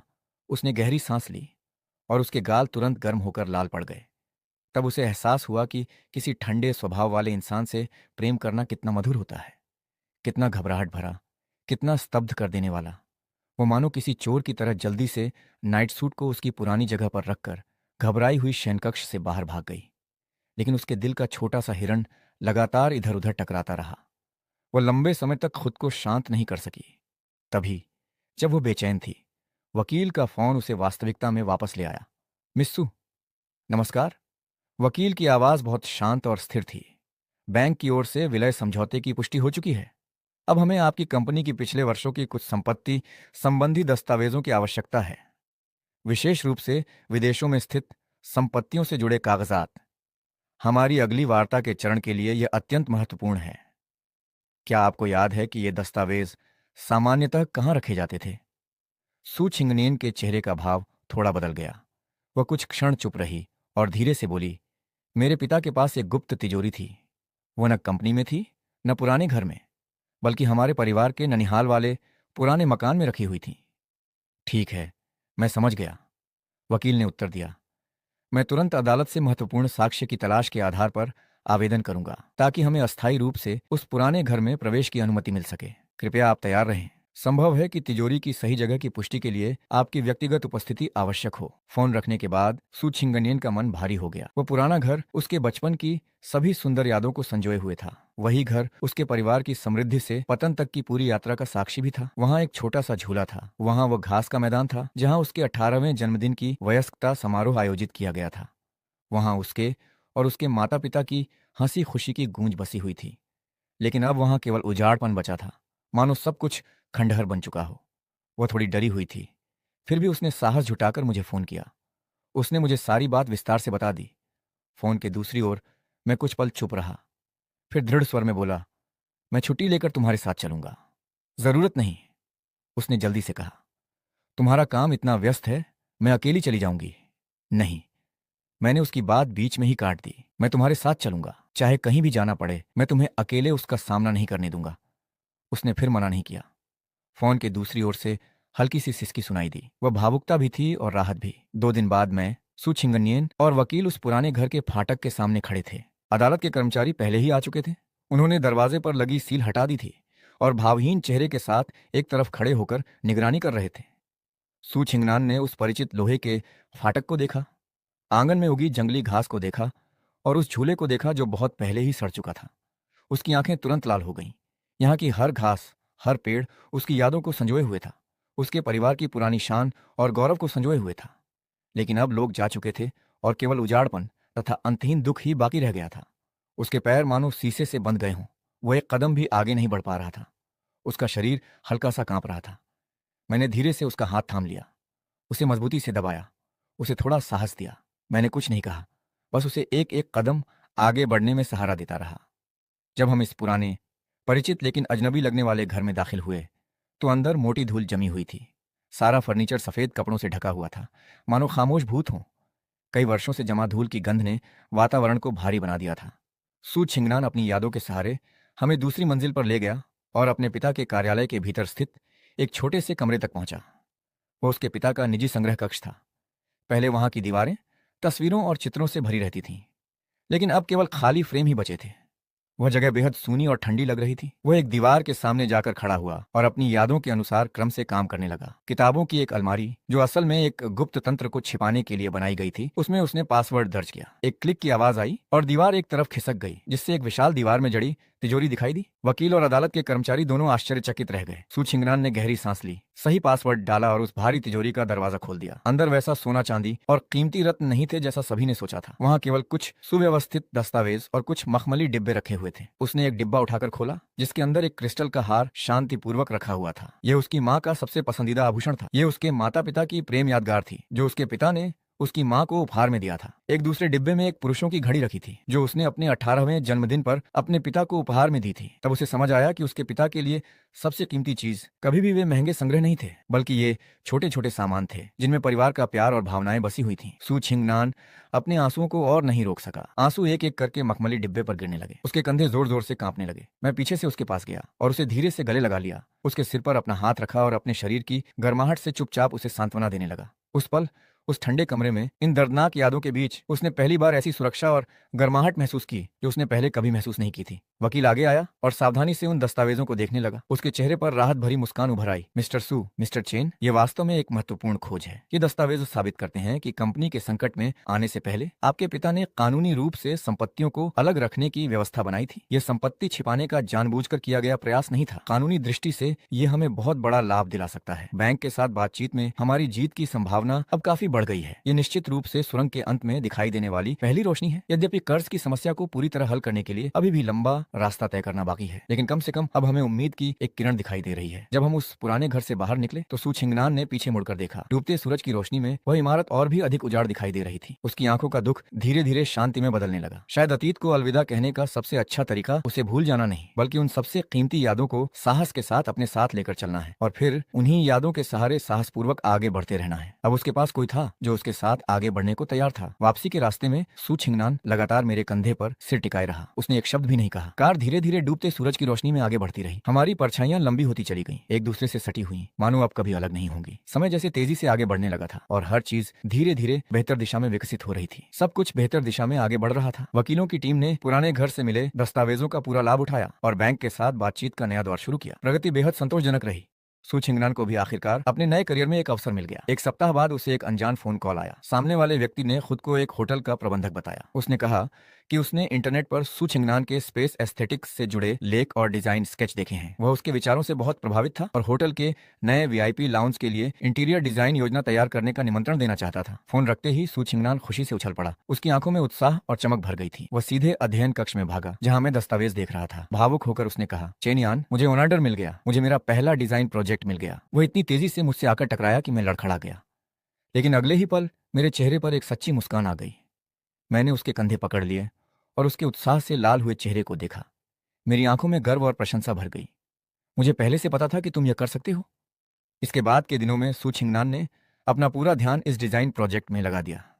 वह लगातार कई रातों तक जागता रहा, विशाल मात्रा में जानकारी जुटाता रहा, दर्जनों बार अपने डिजाइन ड्राफ्ट बदलता रहा, बार बार संशोधन करता रहा और योजना को बेहतर बनाता रहा। चाहे उसे कितनी भी कठिनाइयों और चिंताओं का सामना करना पड़ा हो, उसने कभी हार मानने के बारे में नहीं सोचा। मैंने उसके किसी भी डिजाइन निर्णय में हस्तक्षेप नहीं किया। जब वह रात भर जागता तो मैं चुपचाप उसके लिए एक गिलास गर्म दूध ले आता। जब वो बेचैन होता तो मैं उसे बाहर टहलने ले जाता और अपने काम की कुछ दिलचस्प बातें सुनाकर उसका ध्यान बटाता। जब वह किसी समस्या में फंस जाता तो मैं उसके साथ बैठकर सोचता और उसे प्रोत्साहन तथा समर्थन देता। आधे महीने बाद सू छिंगनान अपनी लगभग परिपूर्ण डिजाइन योजना से भरी एक मोटी फाइल लेकर होटल प्रबंधक से मिलने गया। दूसरी तरफ के लोग उसकी योजना से बेहद संतुष्ट हुए और वहीं तुरंत अनुबंध पर हस्ताक्षर कर दी। डिजाइन शुल्क की अग्रिम राशि बहुत जल्दी छिंगनान एस्थेटिक डिजाइन कंपनी के खाते में जमा कर दी गई। जब सू छिंगनान को बैंक का संदेश मिला और उसने अपने खाते में पहली कमाई देखी तो उसकी आंखों से फिर भावुकता के आंसू बह निकले। ये केवल पैसे की रकम नहीं थी, बल्कि उसकी प्रतिभा की स्वीकृति थी। ये इस बात का प्रमाण था कि वह फिर से अपने पैरों पर खड़ा हो गया था। ये साबित करता था कि सू छिंगनान कोई ऐसा व्यक्ति नहीं था जो केवल दूसरों पर निर्भर रहकर जीता हो। वह अपने हाथों और अपनी प्रतिभा के बल पर स्वयं मूल्य पैदा कर सकता था। था। वो फोन हाथ में लेकर अपार्टमेंट से बाहर भागा और सीधे मेरी कंपनी की इमारत के नीचे पहुंच गया। फिर उसने मुझे फोन किया। उसकी आवाज उत्साह और जल्दबाजी से भरी हुई थी। तुरंत नीचे आओ। कुछ मिनट बाद मैं जल्दी जल्दी इमारत से बाहर निकला। मैंने उसे नीचे खड़ा देखा। उसके चेहरे पर चमकदार मुस्कान थी और उसकी आंखें खुशी से दमक रही थी, मानो कोई बच्चा 100 में 100 अंक वाली रिपोर्ट कार्ड लेकर आया हो। क्या हुआ, सब ठीक है? मैं थोड़ा चिंतित होकर उसके पास गया। उसने कुछ नहीं कहा, बस आसपास गुजरते लोगों की मौजूदगी में अचानक झुककर मेरे होठों पर एक लंबा और मधुर चुंबन रख दिया। फिर उसने फोन की स्क्रीन मेरे सामने कर दी। उसकी आंखों में गर्व भरा हुआ था। चेनियान, मैंने पैसे कमाए हैं। मैंने अपनी प्रतिभा से पहली बार कमाई की है। मैंने स्क्रीन पर दिखाई दे रहे आंकड़ों को देखा, फिर उसके दमकते चेहरे को देखा। कुछ क्षणों के लिए मैं स्तब्ध रह गया, फिर जोर से हंस पड़ा। उस हंसी में खुशी और स्नेह दोनों थे। बहुत बढ़िया मेरे प्यार। मैंने धीरे से उसके सिर पर हाथ फेरा और मुस्कुराते हुए पूछा, आज रात क्या खाना चाहते हो? आज मैं तुम्हें खिलाऊंगा, तुम्हें खर्च करने की जरूरत नहीं है। उसने सिर हिलाया। उसकी आंखें मुस्कान से भरी हुई थीं। आज रात मैं तुम्हारे लिए खाना बनाऊंगा। मैं तुम्हारी पसंदीदा लाल बीन्स वाली खिचड़ी बनाऊंगा और उसमें दोगुनी लाल बीन्स डालूंगा। मैंने उसका हाथ पकड़ लिया और उसे मजबूती से थाम लिया। चलो घर चलते हैं। सूर्यास्त होने लगा था। सुनहरी शाम की रोशनी हम दोनों पर बिखर रही थी। हमारी परछाइयां लंबी होकर एक दूसरे से सट गई थीं। मुझे पता था कि वे कठिन और अंधेरे दिन आखिरकार समाप्त हो चुके थे। मुझे यह भी पता था कि मेरे और सू छिंगनान के बीच 8 वर्षों से चला आ रहा आरण, कृतज्ञता और मुक्ति का यह रिश्ता आखिरकार एक सुखद अंत तक पहुंच गया था। और मुझे पूरा विश्वास था कि हमारा भविष्य धूप और उम्मीदों से भरा होगा। हमारे सामने अनगिनत गर्मजोशी और खुशियों से भरे दिन इंतजार कर रहे थे।